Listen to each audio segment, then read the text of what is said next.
అత్ర శూరా మహేశ్వాస భీమార్జున సమాయుధి యుయుధానో విరాటశ్చ ద్రుపదశ్చ మహారథః.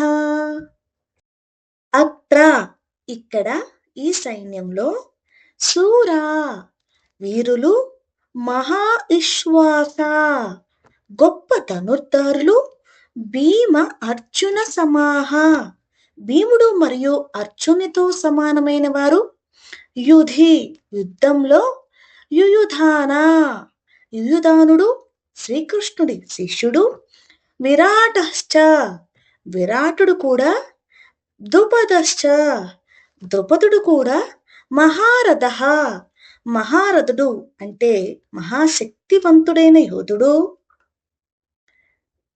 ఇప్పుడు తాత్పర్యం చూద్దాం. ఈ పాండవుల సైన్యంలో శక్తివంతమైన వీరులు, గొప్ప ధనుర్ధారులు, యుద్ధంలో భీముడు అర్జునునితో సమానమైన శౌర్యం కలిగిన వారు ఉన్నారు.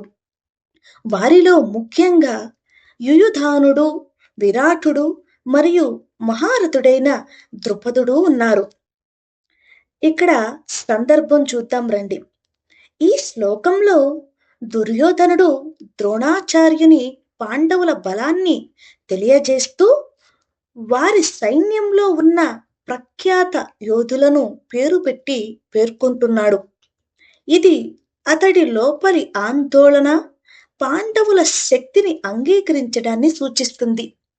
బయటికి నిదానంగా కనిపిస్తున్న లోపల ఆందోళనతో ఉన్నాడన్న సంకేతం.